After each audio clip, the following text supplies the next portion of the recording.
in the real world today, it's not physical chains. It's mental, it's spiritual, it's uniting a very diverse group, and it's everybody here is not a prisoner. Like, I don't like the corporate structure, but we're trying to fight, and the fight is in life, right? Because it's highly competitive, it's expensive, and a lot of people don't get born with a silver spoon, and they gotta, you know what I mean? Like, they're bound by chains, whether it's their circumstance, experience, where they come from, and we're trying to unlock and break and transcend lives, and so that's where that comes from. And then I feel like I came here and I told Dustin week 1 as a brand new rep, I said, hey dude, their culture's here is fucked up. And he was like, who the fuck are you telling me this? He really did. He was like, really? Like, you're telling me this? Yeah. But Dustin had a respect for me from my experience as a business owner, being a leader in the Army before. Yeah. And he was just like, okay, well, how so? He was open to hearing about it. And here I am, my wife, and she's like, I can't believe you're sending that to the owner. Like, that's your first week here. And I was like, well, I mean, he'll either fire me and I'll go somewhere else, or he'll listen to me and we can maybe work together someday. Yeah. So many people are so insecure. The security of you saying, well, then he'll either fire me or he'll listen to me. And if he fires me, I'll go somewhere else. Like, that mentality allows you to be authentically you, and it actually allows true leadership to actually take place. And if you're listening to this, like, that's, to me, like, that's leadership. Like, you led up as much as you can lead down. Like, you know what I mean? That's powerful. Anyway, good job.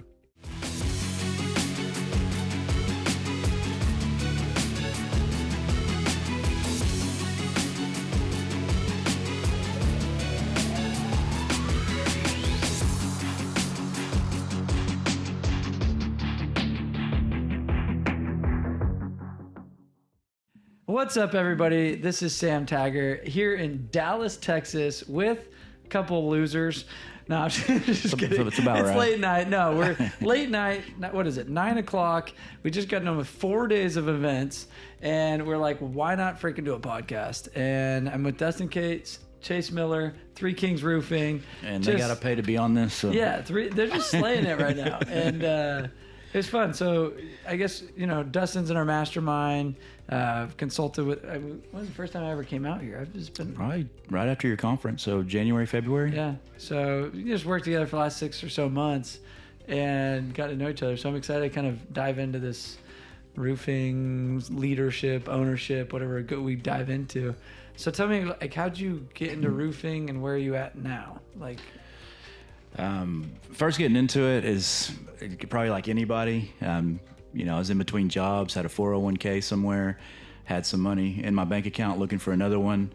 I actually got interviewed by a couple roofing companies, and I thought it was like lotions and potions, Mary Kay. Oh, you can make $200, $500, $1 million. You just got to recruit 2, you know, that whole thing, or be, you know, can't be paid for 6 weeks.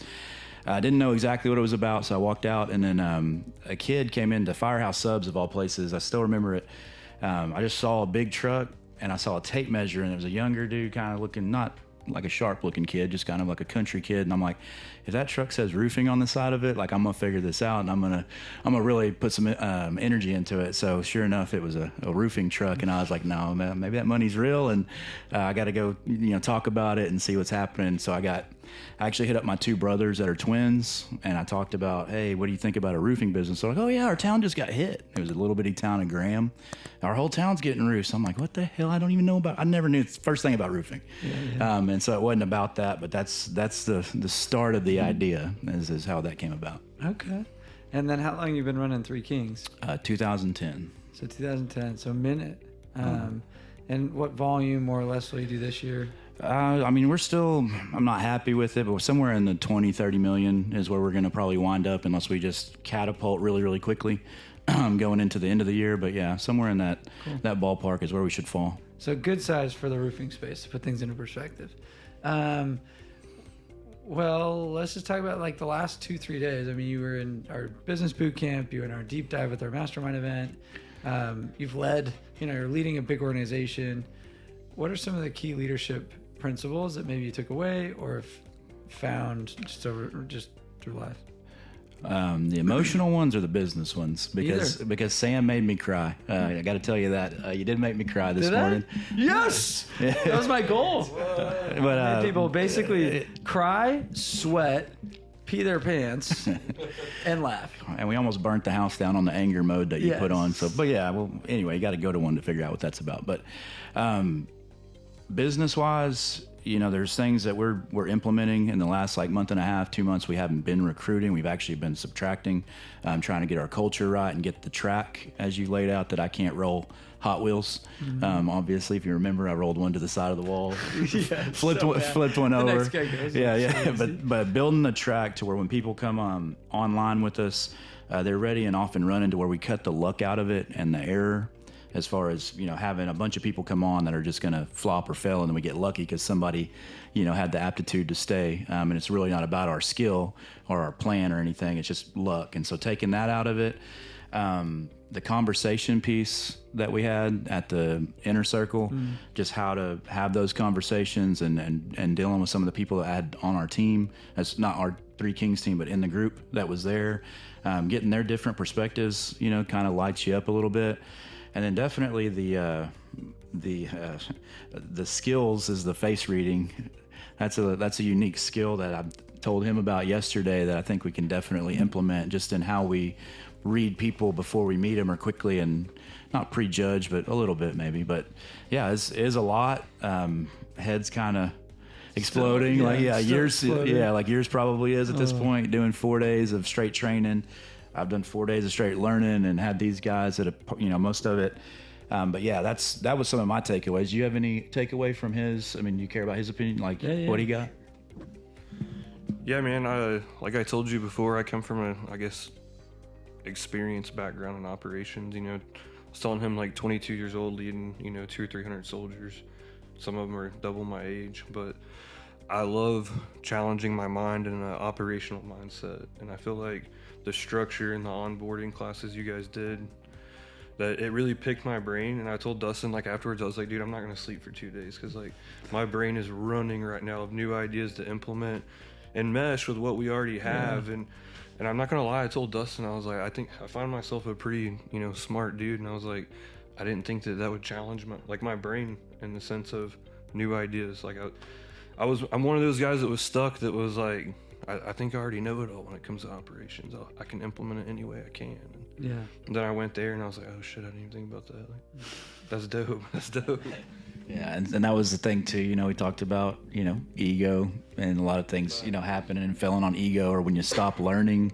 I posted about that on Facebook about, you know, reactivating and being stupid because I spent a decade of not learning daily and just thinking kind of like that, you know. And so recently the investment into y'all's stuff and you know, I found that we're going to be one of the solar players very, very quickly too, because of the people that I met at the inner circle and got connected with as well. And so yeah, there's a lot of takeaways that are pretty positive, and I think going to make the future here a lot brighter. So I appreciate that. That's awesome. No, thank you. What were some of the hard lessons you've had to learn as you've been in business for now 12 years? Like, obviously it wasn't always rainbows and butterflies, but what were some of the big hard lessons that you're like, well, that one stung, but it was a lesson learned? Don't get married to the wrong woman, and don't involve her family whenever you do that. That was probably the most expensive lesson that I've ever learned. Interesting. But as far as business is related, you got to have hard core values, or your people are going to flail around and leave. You've got to have a vision that if people don't align with it, they've got to get out, regardless of who they are. And then the people that do align, you got to, I wouldn't say you got to be careful with who you trust and put your heart out there to, but you got to make sure that it's written in stone of how that's going to work and what the expectation is. And that's what I mean by laying our track from all levels. Yeah. But yeah, just because if you don't, you get into a situation where you're paying people off to own your business again and things of that nature. So, you know, it's not a good feeling, or people try to fracture your company, or, you know, take people from your company because they, whatever reason. I'm sure you got some experience with that coming from the Utah door to door. We kind of talked about that, so you know, a minute ago. So I'm sure you got some experience. But yeah, just pretty much that. But I mean, I feel like I've always had a real good moral compass and base of like, I'm always going to do the right thing and protect the ship. And even though I've paid trials and tribulations, I feel like I'm better because of it, and I'll grow from it. So there's not too many regrets, but there is some some hurdles. Yeah. And I think like anybody who assumed they're not going to run into that, it's pretty idiots. You know, it's like, I'm going to start a business. It's going to go smooth sailing. Yeah. Chase, do you have anything to add to that? Just a caveat on what Dustin said. I feel like with you, I've learned, I mean, through your class, it made me reflect on some of the stuff with Dustin and I, to the sense of, he spoke about his background, and he was like, man, I was always missing the guy that had the loyalty, and the guy that helped me do this, and the leadership, and the morale builder. And then me on the other side, I was running my own business before this, and I was like, man, I'm missing the foundation, the blueprint. Like, trying to run my own business, I could only get so far. And then I met Dustin, and it's like, with Three Kings, we meshed. We put both of our strengths together, and Cole, he's had the leadership group here going for a while, and we all came together and just, I don't know, it was cool. It was like the emotion of it was meant to be. That's awesome. It's really dope. Love that. So, question. I've recently watched a lot of your like social media culture videos you're putting out, and you kind of have this Spartan warrior vibe. Tell us about kind of the culture you guys have here and how that was formulated, and some of the mantras or the internal creeds that you've created around that. It's because I'm that big and I'm just going to kill everybody. No, I'm kidding. The story of Spartacus is a big one. My last name's Cates, so Sparta Cates. It kind of sounds like Spartacus, and so that's where we've gotten that nickname from. But I love the story because it's uniting of a diverse tribe that's bound by chains and in slavery.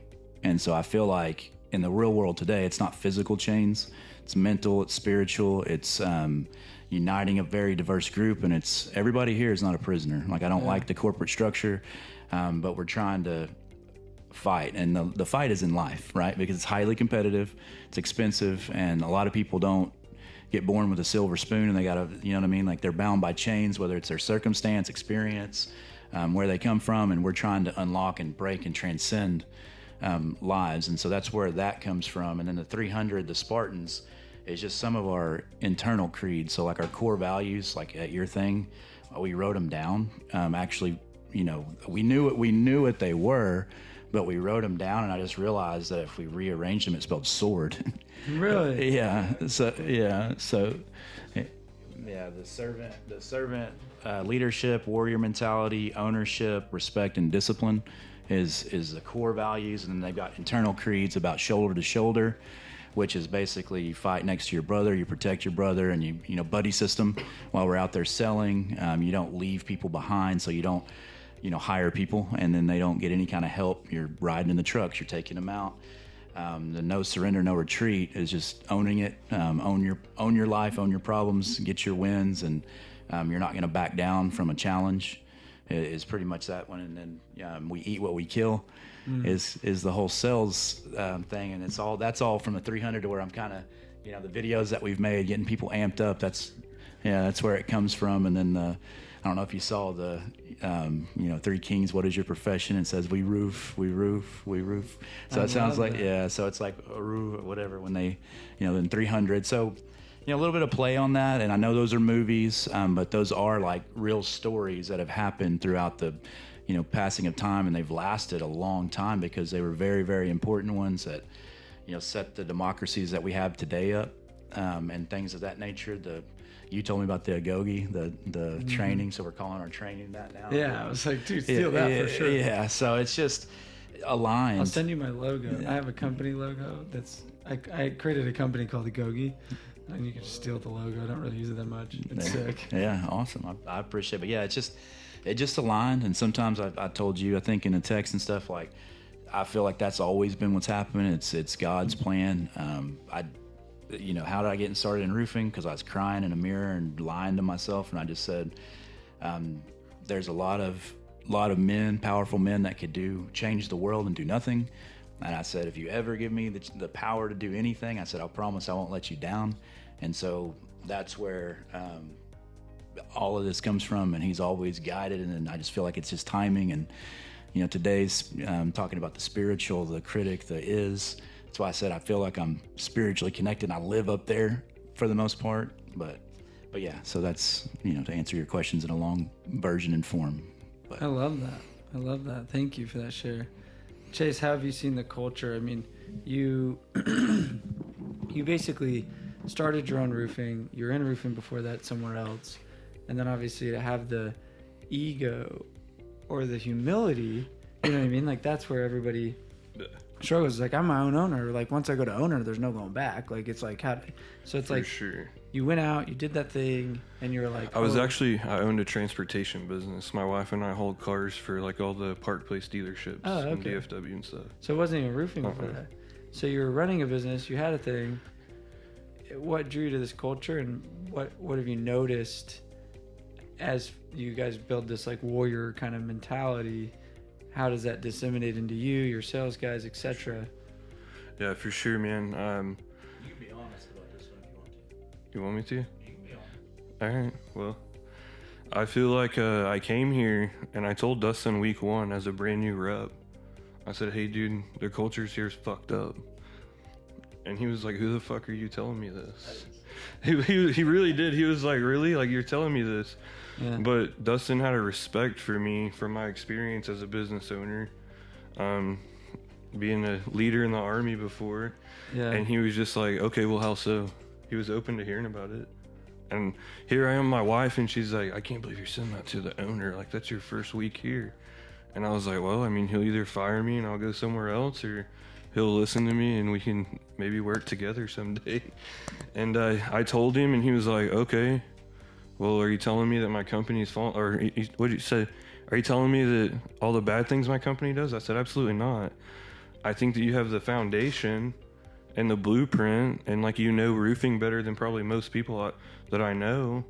But I was like, your culture is just lax, man. It's super lax. And we eventually built up, and I started showing out in sales, and he was like 2 or 3 weeks in, hey, you want to be a team leader? I was like, yeah, I'll be a team leader.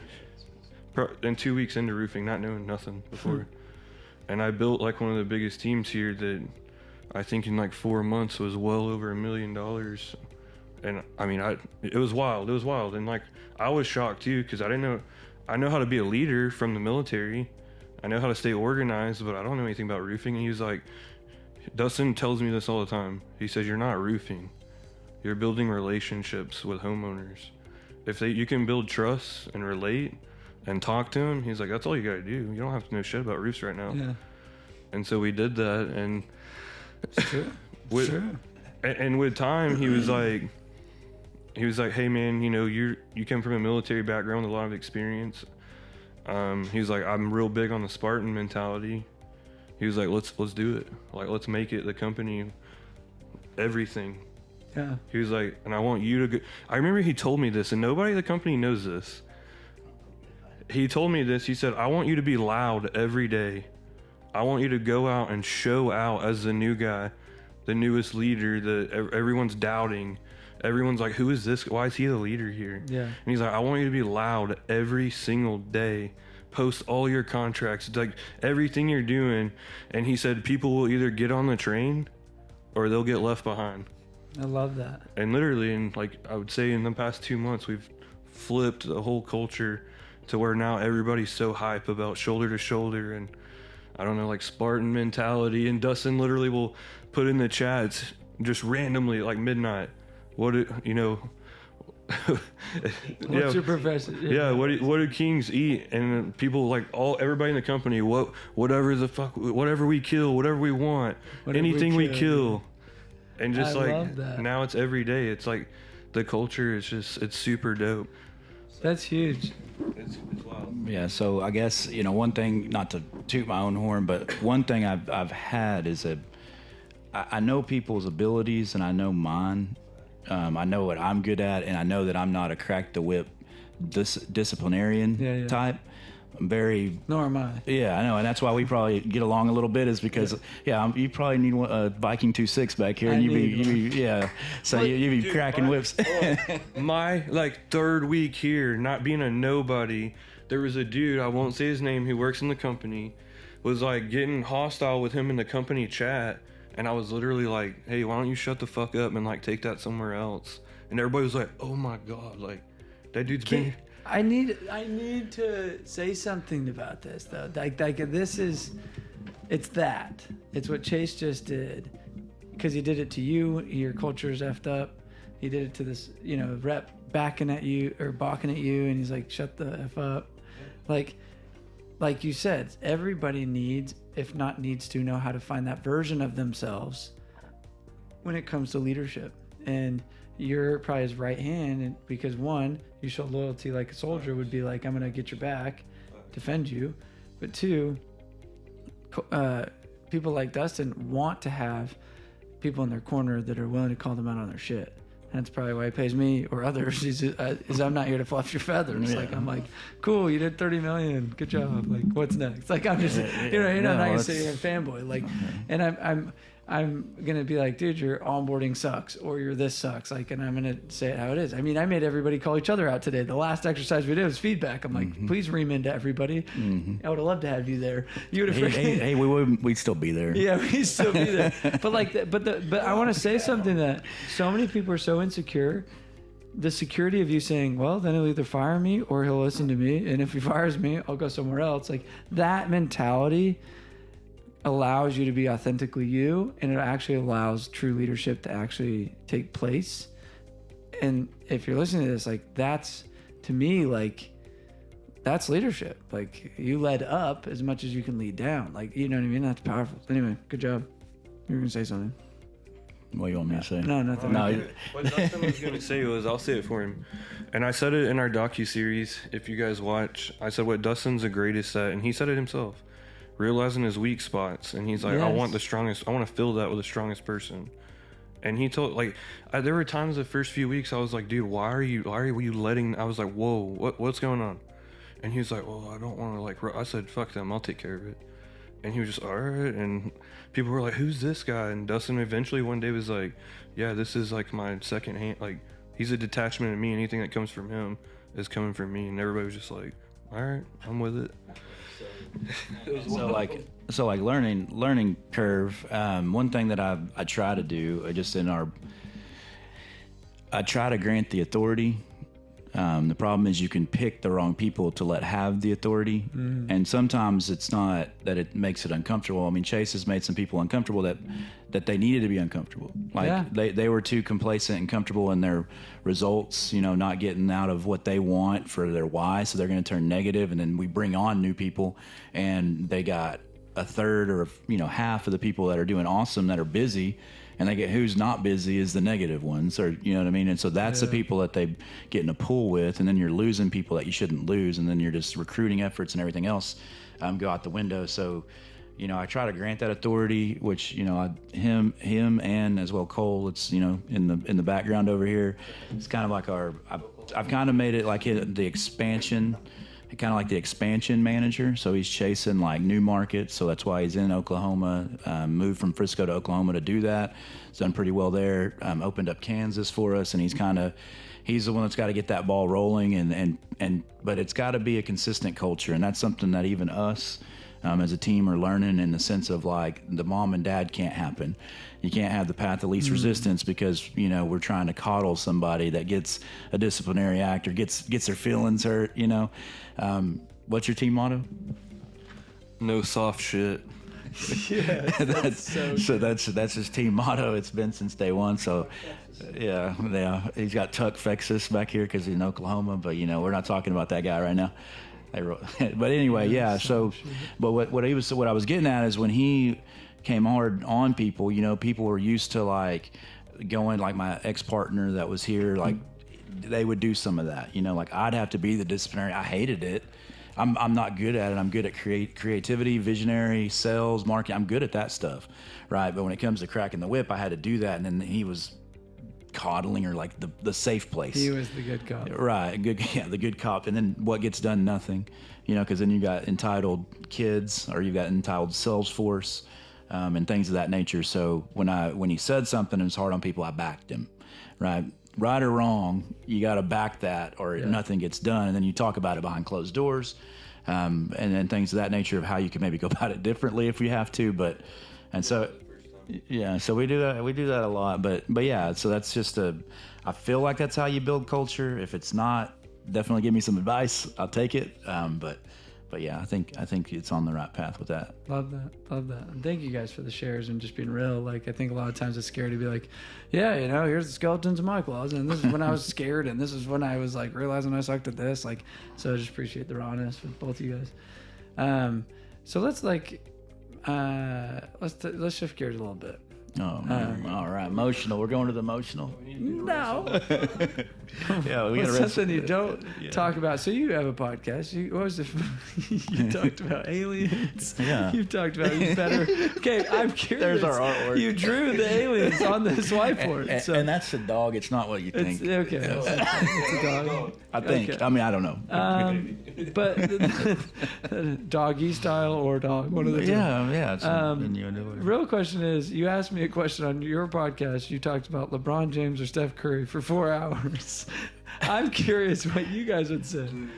Well, I'm not going to go 4 hours on it. I just am curious because you asked me. We talked about steroids in sports first, and then we talked about Brittany Griner and whether she deserved what she got, and if she should even be in the WNBA or not. That was under question mark, just to be funny. But it was MJ and LeBron, right? It was MJ and LeBron, who's the greatest basketball player of all time. If you want to throw Curry in there, I guess we could too. Well, okay, we'll go MJ and LeBron. So, best basketball player, LeBron. Okay. But best icon and statistically winner. Jordan. No, yeah.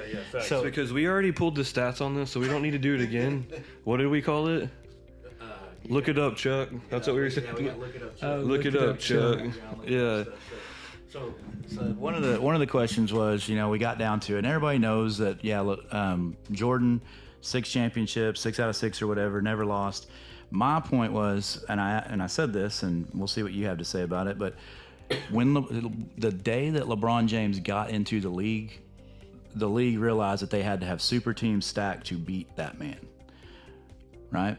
The Golden State Warriors that he was up 3-1, or they were up 3-1, he beat that team, and then they had to add Kevin Durant to try to beat LeBron James, right? And so, what teams in the era with Jordan went super team mode and stacked against Jordan, right? He couldn't beat the Pistons. It was just the Pistons until they got a little older, he got a little stronger, got Scottie Pippen, and then, he's Jordan, right? So he was running up against it. But what if they stacked a super team? I mean, if they were doing that in his era, does Jordan get 6? Well, I don't know. LeBron lost to Dirk Nowitzki in 2011, and who else was on Dirk's team? And guess who LeBron had? Dwayne Wade and Chris Bosh. Those are elite players. That's a stacked team, and they got beat by an unstacked team. Dirk. And I love Dirk. We're in Dallas, so I love Dirk. that was a hell of a playoff. He beat Durant, Harden, and Westbrook team. He beat the Kobe and Shaq team, I think, that year. It was the greatest playoff run of all time from a non-super team. Yeah. That's going to probably ever happen again because of the way that the league is.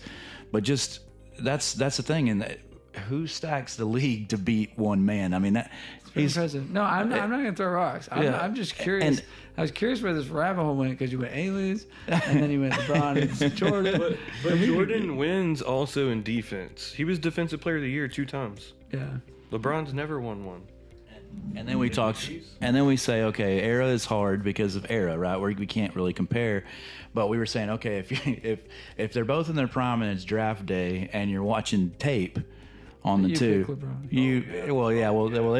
that's what I said. The other guy said he'd pick Jordan. I said, so you're going to take a 160-pound dude out there and a 180-pound dude out there in nut cutters, flying through the versus a dude that's like a 6'8", 280 jumping out of the gym. He said you're going to take some scrawny ass dude wearing nut cutters running around at North Carolina. Or are you going to take LeBron jumping out the gym at 16 years old as a highlight reel? Come on now. Yeah. So I love that. And so, best basketball player, athlete, all-around basketball player, LeBron James, I think you got to give it to him. Now, I understand killer instinct. Yeah, that's Jordan. Yeah. I mean, the thing that they hate about LeBron is, just like in sales, your body language means everything. And so, he's a powder. He throws up his hands and he whines. That's why people hate Brady, even though he's the greatest quarterback of all time. He's got he's just his body. It's his body language to where they hate his greatness. And then the fact that he will take the wise, smartest play at the end of the game. Yeah. He'll pass the ball to where it seems like he's passing responsibility because he doesn't want it, like he's scared, right? It may be the smartest basketball play, but you want to see him either dunk on somebody, miss it. Nobody's gonna remember if he missed. But they want you to take that shot for the win. Wow. And that's the two things that, like, you know, in sales, if we're relating it to that, you gotta fight for the wins, right? Like, you've got to take your shot. You know what I mean? Like, you can't have bad body language, and so you can't be a LeBron in sales, right? This is one that Dustin and I don't agree on. You got a last minute shot. You putting the ball in Kobe's hand in LeBron's? Kobe or LeBron? Last minute shot. I feel like Kobe's way more clutch. See? Wait a minute, but you feel that way because he will take that shot every time. What's his name on the corner too? On the Lakers with Kobe. Who's? Yeah, they had Fisher, Horry. They had Horry. They had Robert Horry. He's the greatest basketball player of all time. He probably got like 25 championships with 5 different teams or something. Yeah, like. Well, because they could just count on him being in the corner. If Kobe's getting double teamed, you got Horry just in the corner. His name, Steve Kerr. Yeah, Steve Kerr. That was it. Yeah, it's like Jordan had Steve Kerr strong. Like, you know what I mean? It was Steve Kerr, Kukoc, Scottie Pippen, yeah, Horace Kukoc Grant. I mean, he too. had players on his team. I mean, I'm not taking away from Jordan's greatness. Love Jordan. I understand what he is. I just feel like, you know, no stacked leagues, athletic build of a freak of nature like LeBron James is. You got to give him some credit, but I get why people have an issue with him for sure. Love that. Okay, so we got to wrap up, but I appreciate you guys being on the podcast. I'm glad that we did get a little bit off track here, which is fun. You have to when you're chilling in Dallas at 9 o'clock at night. But last take, are aliens realer now? 1,000%. 1,000%. 1,000% fake. 1,000% real. You've not been to Roswell. I'm just kidding. And our question is Tom Brady an alien? That's fit. Or is Elon Musk an alien? It's 50-50. Elon's just trying to get home. I lost, Mom. Elon, go home. Are you my dad? Yeah, Elon, go home. I'm trying to build Teslas and go to space. Okay, I love microchips in their brain. This is good. If you got some value out of this was a good one. Love you. Peace out. Yeah. Subscribe. Appreciate leave a comment. Review things. Share. Talk to your friends about it. I'm just kidding.